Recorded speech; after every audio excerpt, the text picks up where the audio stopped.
Barrister साहब ने बात की, कहां पे देखते हैं अमेरिका का किरदार इस सारी सूरत-ए-हाल में? दो एटॉमिक पावर्स हैं, साथ खड़ी हुई हैं, दहाइयों से ये मसला चल रहा है। अमेरिका क्या वजह है जब भी ये बात सामने आती है तो उसका झुकाव जो है वो इंडिया की जानिब हो जाता है, सिर्फ इसलिए कि बड़ी मंडी है इंडिया? कि ये हर एक को इस्तेमाल करते हैं, प्ले ऑफ करते हैं। आज आपने हिंदुस्तान की बात की है, हिंदुस्तान को यूज कर रहा है ना प्रॉक्सी वॉर के अंदर, ये करेगा। जहां हिंदुस्तान का वो इंटरेस्ट खत्म होगा, ये हिंदुस्तान को गंडेरी नहीं होती है, गंडेरी की तरफ फेंक देगा। इसीलिए मैं कहता हूं इंडियंस को खुदा के लिए कुछ अकल करो, पाकिस्तान के साथ दोस्ती रखो। हम नेबर्स हैं, हम अपने आप को तोड़ नहीं सकते। तो आपने लॉन्ग टर्म सोचना है कि हम एक दूसरे से कब तक लड़ेंगे यार, कब तक लड़ेंगे? आप दोस्ती के रास्ते पे आओ। अभी आपने क्रिकेट की बात की, देखो क्या क्या क्या रिएक्शन दिया इन्होंने। आई मीन शर्म आनी चाहिए ये जो, लेकिन सारा हिंदुस्तान इस तरह नहीं है। देखो ये जो जुनता आई है ना, ये जो इस वक्त आरएसएस आई है, ये वो ग्रुप है जो कि बैंडिट्स हैं।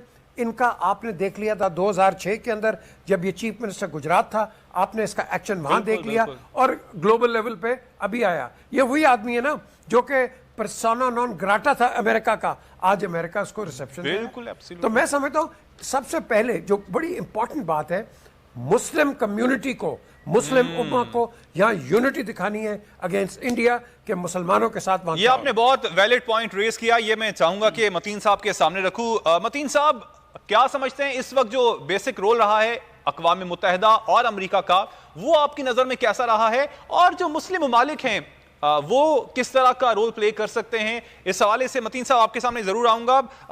बैरिस्टर वक़ास साहब, मुस्लिम ममालिक किस तरह का रोल प्ले कर सकते हैं इस सारी सूरत हाल में, नोइंग के कश्मीर के मुसलमान हैं, उन पर जुल्म सितम के पहाड़ तोड़े जा रहे हैं, और क्या वजह है कि मुस्लिम ममालिक उस तरह शद्दोमत के साथ सामने नहीं आए, खासतौर पर कश्मीर इशू की अगर बात की जाए तो?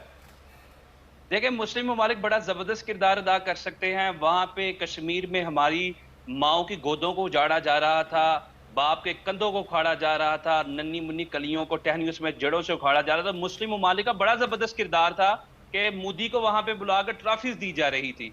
ये बदकिस्मती है कि हमारी 57 OIC की मुस्लिम मेंबर स्टेट्स हैं, लेकिन in spite of that strength हम जो है अपनी मुस्लिम उम्मा को इकट्ठा करने में कासिर रहे हैं। और इट्स वेरी अनफॉर्चुनेट कि जहां से हमें अपनी स्ट्रेंथ को शो करने की जरूरत थी, जहां से हम मजीद स्ट्रॉन्ग कर सकते थे अपने घर को इत्तेहाद और इत्तफाक से, हमने बजाय इसके कि इत्तेहाद और इत्तफाक की पॉलिसी को ऑप्ट करते, हमने नफाक की पॉलिसी को ऑप्ट किया। और यही वजह है कि वो जो आपने बात की कि भारत एक बड़ी मंडी है तजारती हवाले से, तो यही शायद ये चीजें थी जिसने हिर्स और हवस की पट्टी मुस्लिम उम्मा की आंखों पे भी बांधी, और जिसकी वजह से आज सिर्फ पाकिस्तान जो है वो कश्मीर का मसला लड़ते हुए नजर आता है, आइदर बाय हुक और क्रुक, आइदर बाय टूथ और नेल। जिस तरीके से भी पाकिस्तान लड़ रहा है, पाकिस्तान तने तनहा जो है वो मसला कश्मीर पे बात कर रहा है, तरकी भी बात कर रहा है। मैं ये समझता हूँ कि 57 जो OIC की मुस्लिम स्टेट्स मेंबर्स हैं, उनको सबको एक प्लेटफॉर्म पे एज इत्तेहादी अलाइनमेंट करनी चाहिए मसला कश्मीर पे, और जितनी भी मुस्लिम उम्मा के तहत जितनी भी स्टेट्स हैं, मुस्लिम स्टेट्स हैं, उनके लिए आवाज उठानी चाहिए। लेकिन अगर हम अपने जाती मफादात को वसी तर मफादात पे तरजीह देंगे, प्रेफरेंस देंगे, प्रायोरिटी देंगे, तो फिर हम मुस्लिम उम्मा की बात तो ना करें, फिर हम मुसलमानों के दर्द को अपनी दर्द होने की बात ना करें। That's very unfortunate।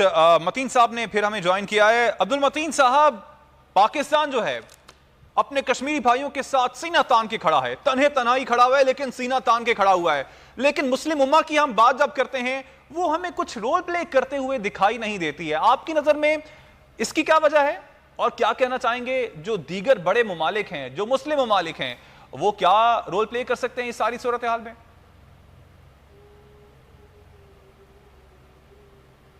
मेरी आवाम जो ये तहरीक चला रहे हैं ना, इसकी एक लीगलिटी है, इसकी एक इखलाकी जो जवाजत है वो ये है, कश्मीर का मसला जो है एक बैनुल अक़वामी मसला है, और कश्मीर की जो करारदादें हैं वो अभी अक़वाम मुत्तहिदा में मौजूद है। ये अब अनफॉर्चुनेटली है कि आपने OIC की बात की, मुस्लिम ममालिक की बात की, या इससे पहले जो आपने बात की है दूसरे ममालिक, लेकिन हम जो समझते हैं ہم سمجھتے ہیں کہ ہماری جو تحریک ہے یہ حق پہ مبنی ہے، اور ہم یہ سمجھتے ہیں کہ یہ جو اکنامیکل انٹرسٹ جو آتے ہیں کیا یہ اس وقت بھول جاتے ہیں جب یہ انسانیت کا درس دیتے ہیں، جب یہ پیرٹی کا درس دیتے ہیں، جب یہ مساوات کا درس دیتے ہیں؟ کیا ہم کشمیری جو ہے ہم کبھی کبھار یہ بھی سوچتے ہیں کیا ہم انسان نہیں ہیں؟ کبھی کبھار ہم یہ بھی سوچتے ہیں کیا ہمارے رگوں میں وہ خون نہیں دوڑتا؟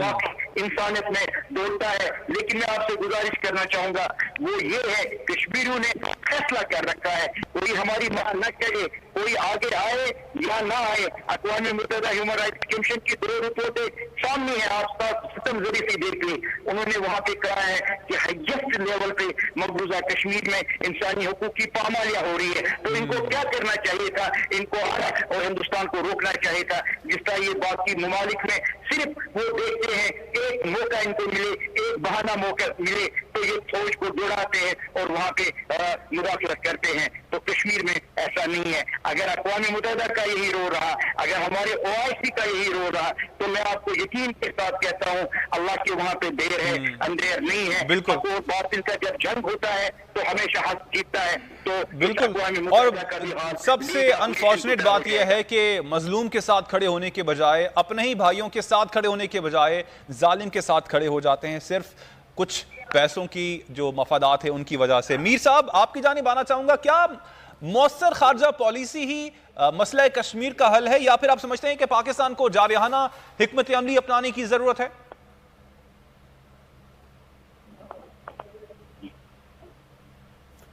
ہمیں یہ وقت آ گیا ہے۔ آپ نے ابھی میرے بھائی نے یونائٹڈ نیشنز کی بات کی ہے، کیا کیا 70 سال؟ کیا کیا 70 سال؟ کچھ ہوا ہے؟ کچھ بھی نہیں ہوا۔ اب کوشچن اٹھتا ہے کہ آپ نے اسلامک بلاک جو ہے جس کو ہم مسلم امہ کہتے ہیں، بالکل یہ سوئی ہوئی ہے، اس کو کورامین کے انجیکشنز لگائیں، ان کو بولو کہ دیکھو ہندوستان میں مسلمانوں کے ساتھ کیا ہو رہا ہے، دنیا کے اندر مسلمانوں کا پرسپشن کیا ہو رہا ہے، جس طرح عمران خان نے جنرل اسمبلی میں سپیچ کی ہے، تم بھی جا کے بات کرو۔ دیکھو انہوں نے شاہ آف ایران کے ساتھ کیا کیا، دیکھو انہوں نے صدام حسین کے ساتھ کیا کیا، دیکھو انہوں نے سیریا کے اندر کیا کیا، جارڈن کو نیوٹرلائز کر دیا، اسرائیل کو اوپر اٹھا دیا انہوں نے۔ یہ ہمیں یوز کرتے ہیں جہاں ان کا مقصد ہوتا ہے۔ آپ 79 سے 89 لے لیں، جب یہ افغان وار تھی اگینسٹ سوویٹس، ہمیں اس نے استعمال کیا۔ اس کے بعد جب اگلے 10 سال آئے، اس نے جب یہ طالبان کا سسٹم شروع ہوا کہ جو بلڈنگ گرائی، ہمارے پہ بلیم تو خیر نہیں ڈالا، لیکن ایکسس آف ایول ہمیں انہوں نے کہہ دیا، اور پھر اس کے بعد انہوں نے ہمیں نان نیٹو ایلائی پارٹنر بنا دیا۔ تو یہ پاس سٹرکچرز کے اندر دنیا کو اور یہ ملکوں کو استعمال کرتے ہیں۔ تو ہمیں، میں سمجھتا ہوں یہ جو ہمارا ابھی وزیر اعظم آئے ہیں، یہ بڑا اچھا وزیر اعظم ہے، تکڑا ہے، کھڑا ہے۔ کیوں؟ اس میں کرپشن نہیں ہے، یہ خود کرپٹ آدمی نہیں ہے۔ تو جو کرپٹ آدمی ہوتا ہے نا، وہ ادھر ادھر سوے کر جاتا ہے۔ تو یہ کھڑا ہوا ہے، ہی از ناٹ انٹرسٹڈ۔ کل آپ اس کو نکال دو ایز وزیر اعظم، he doesn't care, he cares for the country. So from a country and a state point of view, میں سمجھتا ہوں کہ ہی از ٹیکلڈ آن۔ اسی لیے آج تک بائیڈن نے کال نہیں کی، اور بھائی ہم اس کو کیوں کہ تم کال کرو، تمہارا دل ہے کال کرو، بات کرنی ہے کرو، انڈر سیکرٹری بھیجتے ہو، سیکرٹری آف اسٹیٹ بھیج دیتے ہو اور کہتے ہو بات کرو۔ So America in my opinion is an untrustworthy sort of a nation. Nation is a good one. میں گورنمنٹ کی بات کر رہا ہوں.